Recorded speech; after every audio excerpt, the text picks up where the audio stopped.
Bonjour à tous, j'espère que vous allez bien ce début d'année. Je suis Lisa Poukine. Un jour, il faudrait que je vous explique pourquoi ce pseudo. En tout cas, en attendant, je voulais vous souhaiter une bonne année et surtout la santé, comme on dit par les temps qui courent. Qui dit 1er janvier dit résolution. Alors moi j'en ai assez d'entendre chaque année, oui je prends pas de bonnes résolutions parce que je les tiens pas, etc. Bon moi la première, j'ai pu prononcer cette phrase. Je trouve ça dommage de se priver de se fixer comme ça des objectifs. C'est voilà, même si on les tient voilà 1 semaine, 2 semaines, 1 an. Pour les plus pour les plus déterminés, ça donne toujours un bon élan pour commencer l'année. Et voilà, que ce soit l'année 1er janvier, l'année scolaire, moi j'aime bien aussi en septembre, hop, repartir d'un coup. Ça peut être aussi pour certains peut-être les anniversaires, je ne sais pas, voilà, 1er janvier ou autre, les résolutions, il y a que ça de bon. Donc, je voulais vous partager avec vous mes résolutions couture. Voilà, il y a rien de bien dingue hein, là-dedans. Je pense qu'il y a beaucoup de choses qui vont peut-être vous sembler évidentes. Première résolution, parler français. Mais voilà, il y a peut-être des choses qui peuvent vous paraître évidentes. Peut-être que vous les faites déjà. Et dans ce cas-là, tant mieux, bravo. Moi, je suis pas... voilà, je sens que je suis pas encore au point. Ça fait des années que je fais de la couture, plus ou moins sérieusement, voilà, de plus en plus sérieusement, entre guillemets. Résolution numéro 1. Donc c'est pas très original, acheter moins de tissu. C'est pas la première fois que je prononce cette phrase. J'ai pas mal géré en fait l'année dernière, je n'ai pas acheté tant que ça, donc j'ai envie de dire continuer ainsi, si ce n'est peut-être encore un petit peu mieux, c'est-à-dire que je fais des commandes au coup de cœur, toujours. Bon, c'est comme ça que je procède, pourquoi pas. Après, bon, c'est comme ça, sans vous le cacher, qu'on se retrouve avec des stocks de choses qui certes nous plaisent, mais on les utilise pas forcément. Après, on se retrouve avec des choses, ça va pas ensemble, donc faut en racheter parce qu'en fait, on n'a pas ce qu'il faut pour le projet en question. Vous voyez le truc, l'engrenage. Donc, tous mes tissus, je les aime parce qu'à un moment donné, je les ai choisis. Je regrette quasiment jamais d'acheter, en tout cas, des tissus. Alors, comment je vais faire pour tenir cette résolution? C'est quelque chose que j'ai déjà mis en pratique pas mal l'année dernière. Je vais continuer de plus belle, c'est-à-dire moi je commande surtout sur internet, j'ai pas trop de tentations à domicile, c'est-à-dire que j'ai pas de mercerie ni de magasin de tissu, donc ça c'est quand même un point fort quand on essaye une détox comme ça d'achat de tissu. Après les commandes sur internet c'est un peu le piège, hein. Je vais pas aller sur ces sites puis c'est tout. Voilà. Je suis pas trop abonnée à leur newsletter, donc voilà, le peu que je suis abonnée, je vais me désabonner. Ah, désolé, hein, voilà, détox oblige. Après, bon, c'est bête parce que tu manques un peu les promos et tout. Mais bon, en général, quand on a besoin de quelque chose, ça coïncide toujours avec une promo, une solde ou autre, donc il n'y a pas de problème. Donc je vais éviter d'aller sur ces sites. Voilà, solution toute simple. Je vais quand même, voilà, comme je disais, je vais plus promettre de ne pas acheter de tissu, ça marche pas, ça n'a aucun sens parce que voilà, je vais avoir besoin de faire quelque chose, il me manque je sais pas, un type de bouton de mercerie, d'entoilage, même de tissu uni, parce que c'est bien beau tous ces imprimés à un moment donné, enfin bon, voilà, je vais acheter que ce dont j'ai besoin à la commande, c'est-à-dire le métrage qu'il me faut, pas il y a un peu plus, je laisse, vous savez, comme chez le boucher, genre je prends 3 mètres, puis ça ira bien. Enfin voilà, c'est ma petite résolution de l'année. Voilà, c'est pas des moindres quand même.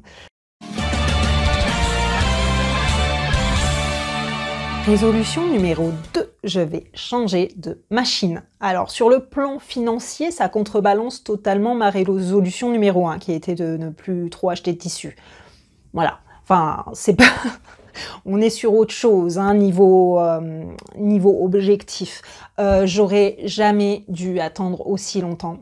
Ça fait, qu'est-ce que j'ai dit, 8 ans ou plus que je couds.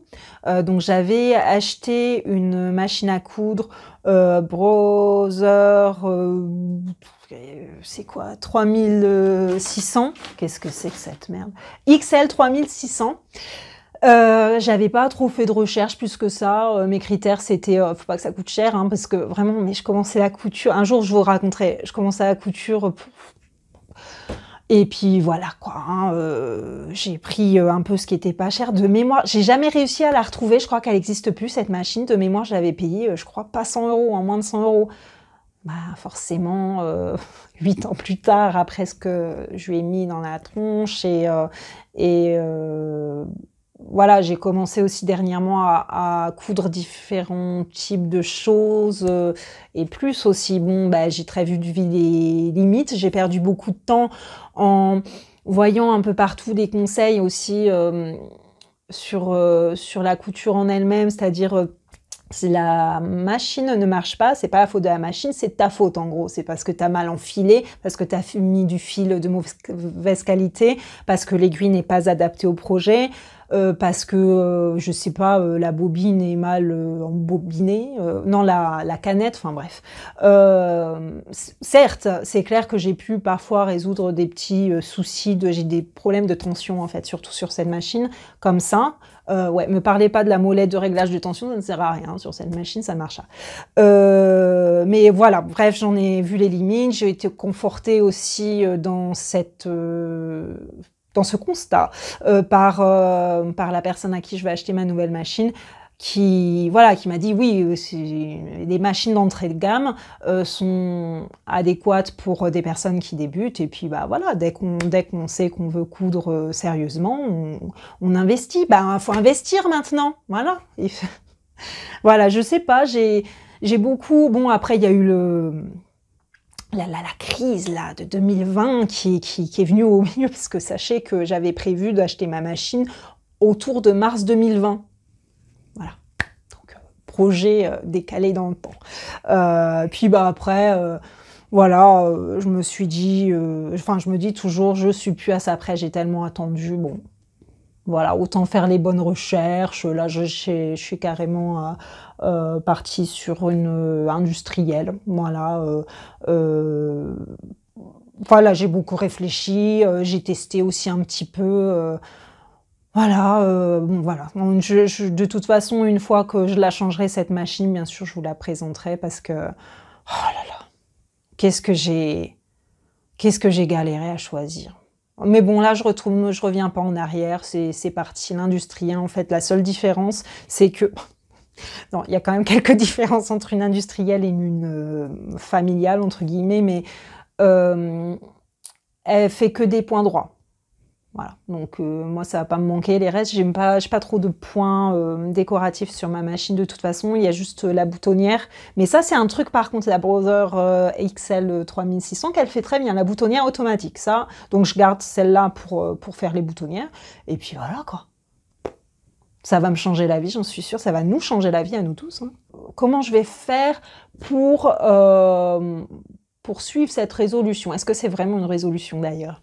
Eh bien, je vais l'acheter. Hein. Voilà, comme je disais, je l'ai déjà testé. J'ai trouvé le vendeur, c'est un vendeur indépendant qui est dans ma région, qui est voilà très sérieux, très professionnel, très voilà, il a passé des heures en fait à me donner des conseils. C'est là que j'ai acheté ma surjeteuse. Je vous mettrai les infos bien sûr dans la barre de description. Et donc ce vendeur propose le paiement de toute façon en plusieurs fois. Donc alors autant aller de l'avant tout de suite. Résolution numéro 3. Coudre pour moi. Coudre plus pour moi plutôt. Je vous disais, donc ça fait 8 ans que je fais de la couture. Bon, pas en continu, hein. Il y a eu des périodes où je n'en faisais pas du tout. J'ai commencé la couture vraiment pour faire des accessoires. En fait, je n'avais pas trop l'ambition de faire des vêtements. Ça a été... il y a, je sais pas, peut-être 2-3 ans que j'ai commencé. Moi, au début, j'avais bien essayé de faire des tops et tout ça, mais je les avais jamais finis. Parce que je pense que j'avais pas confiance en moi. Enfin bon, ça c'est c'est un autre débat. Et donc je me retrouve quand même avec mes enfants, et puis bah, les choses dont on a besoin pour la maison, les choses à réparer aussi, les vêtements ou même les choses en tissu que je me lance à réparer, parce que j'aime pas le gaspillage, surtout quand c'est des choses que je sais faire, je trouve ça dommage. Voilà, je me retrouve à pas du tout avoir le temps de faire des choses pour moi, je me retrouve à porter des t-shirts tout merdiques là, comme ça. J'ai rien à mettre, c'est quand même un comble. Voilà, et c'est vrai que c'est cette phrase-là ça fait plaisir. Les gens ils me voient comme une couturière experte, hein, comme ça fait... J'y passe tellement de temps, c'est vrai que je devrais l'être. C'est toi qui l'as fait, tu sais, quand je porte une robe sympa ou quand je porte quelque chose de beau en général. C'est toi qui l'as fait. Non, pas le temps, mon Dieu. Voilà, j'aimerais bien pouvoir répondre autrement à cette question, et même voilà, pour renouveler ma garde-robe, comme j'essaye de plus trop acheter dans le commerce, j'essaye de me tirer du piège de la fast fashion. Bon bah voilà, le meilleur moyen c'est de faire soi-même, et voilà, j'ai envie de faire plus pour moi, même si les enfants c'est quand même eux qui ont le plus besoin, car ils changent de taille tous les ans, voire plus souvent. Donc voilà, va falloir trouver une petite balance. Alors comment je vais faire pour suivre cette résolution jusqu'à la fin de l'année, voire plus longtemps? Je me suis dit que si j'alternais les projets, parce que faut pas rêver, je vais pas arrêter de coudre pour les autres, hein. J'ai pas envie non plus. Je vais faire, je me disais deux projets pour moi et un autre. Deux pour moi, un autre. Deux pour moi, un autre. Ce serait quand même une grosse amélioration, quoi. Là, par exemple, je me suis fait... Eh ben non, c'était même pas d'affilée, j'allais dire que je me suis fait 2 robes, non. Parce qu'entre-temps, j'ai fait d'autres trucs. Voilà. Résolution numéro 4. Apprendre à coudre à ma fille aînée. Alors, j'ai la chance d'avoir 3 filles. L'aînée va avoir 7 ans. Elle s'intéresse à la couture, elle elle a déjà appris à coudre à la main, faire des points à la main, et déjà ça, elle aime beaucoup. Et donc elle a montré de l'intérêt pour ce que je faisais. Bah, évidemment, en même temps, c'est vachement cool, quoi. Quand j'étais petite aussi, je pense que j'aurais bien aimé, mais j'avais personne, moi, dans mon entourage qui faisait de la couture comme ça, et donc j'avais pas accès à ce loisir-là. Je crois que je m'imaginais même pas trop ce que c'était. Voilà. Donc je me dis, si ma fille est intéressée, je sais faire un petit peu, bon ben super. Donc elle va avoir 7 ans, j'ai dit, j'ai conscience que c'est assez jeune, donc on va faire mollo, quoi. Déjà qu'elle comprenne les logiques d'assemblage, on va pas se mettre à faire des trucs de dingue, mais déjà l'année dernière, on a fait quelques petits trucs ensemble, style des pochettes, vous savez, qu'on ferme avec des liens coulissants. Voilà, puis c'est aussi un petit temps qu'on aura que toutes les deux, parce que c'est pas, bien sûr, si on s'oblige pas, entre guillemets, si on se met pas ça sur le planning, comme j'ai dit déjà, j'ai 3 filles, ben voilà, hein, passer du temps en individuel, faut un peu se donner la peine, ça vaut le coup. Comment je vais faire pour suivre cette résolution? Je pense que tout simplement, il va falloir qu'on le mette sur notre planning, comme si elle avait une activité extrascolaire. Voilà, alors je lui ai dit, ouais, tu sais, ce serait bien, par exemple, 1 fois par semaine, et elle dirait, oh, 2 fois! Ouais, ok, bah pourquoi pas tous les jours après l'école aussi, hein. Non, je pense qu'il faut déjà y aller... Si on arrive à se faire ça 1 fois par semaine, ce serait vraiment bien. Voilà, pareil, hein, avec des temps, si on peut pas, par exemple, quand on est chargé, soit moi au travail, soit elle à l'école, je sais pas, et ben voilà, des fois on le fait pas, c'est pas un drame, quoi, mais je pense que c'est comme ça qu'on peut tenir un peu sur la longueur, en se fixant des objectifs atteignables, c'est-à-dire pas trop contraignants, quoi. 5e et dernière résolution, couture pour l'année 2021, organiser mes projets. Voilà, c'est bête comme chou, je suis sûre que tout le monde le fait déjà, mais voilà, moi je suis un peu en mode... je papillonne, voilà, je vois quelque chose, ça m'inspire pas, je le fais, j'en ai besoin, pas besoin, on s'en fout, voilà. Donc je me retrouve quand même à faire des robes d'été au mois de décembre, alors que je n'ai rien à me mettre. c'est moi. Voilà, ça c'est que donc je serais très contente de les avoir au mois de je sais en été quoi. Alors que j'ai à peu près 30, enfin j'en ai moult, j'ai moult robes. Enfin bref, organiser ces projets, ça sert à quoi? C'est pour, donc dans mon cas, mon sous-objectif, c'est pour ben, finir par avoir des pièces qui vont ensemble, qui se coordonnent, et pour aussi optimiser les achats couture ou les stocks couture en tout cas pour pouvoir ben, voilà, vider un peu mon stock de tissus et quand je fais des commandes, bah, savoir que j'ai les 3-4 projets suivants, voire tous, pour savoir ce qui me manque. Comme ça, je fais une commande, pas une commande tous les 2 semaines, quoi. Voilà, pour économiser niveau frais de port. Si c'est des soldes, bon bah voilà, on fait tout d'un coup, c'est plus intéressant. Voilà, je vais pas enfin, j'ai pas besoin de vous convaincre, je pense s'organiser, c'est toujours mieux que de pas s'organiser. Mais bon, voilà, moi j'en suis encore au stade, oh, ce serait bien quand même. Ah là, bon, là je vais le faire. Je sais pas encore trop comment, j'y ai réfléchi quand même. Je pense qu'il va falloir que je me pose une bonne fois pour lister vraiment tout ce dont j'ai besoin en termes de type de pièces. Après que je me fasse une sorte de... Ouais, le truc, c'est qu'il va falloir que je fasse pour ça pour chacun d'entre nous dans la famille.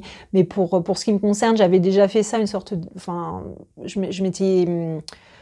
poser un peu pour savoir quelles couleurs me conviennent, oui ou non, pour telle saison, voilà, pour un peu me concentrer, parce que à la base, j'aime tout, ce qui est très bien, mais en fait, après, c'est un peu compliqué parce que tout ne va pas forcément ensemble, hein, on a beau dire, voilà. Moi, j'aime bien les associations d'imprimés, tout ça, mais il faut quand même le faire de façon réfléchie. Après, je vais, je pense, prendre le temps aussi de dessiner carrément les pièces en particulier, enfin en particulier, voilà, les formes que j'aimerais, voilà, c'est pas tout lister, bon, il me faut 3 pantalons de jupe, bon, les pantalons, comment, en fait? Je vais pas faire je vais pas faire des illustrations de mode, hein, je pense pas que ce soit la peine de se lancer là-dedans, mais au moins, quelle forme, un peu, quelle dégaine je recherche pour telle et telle pièce.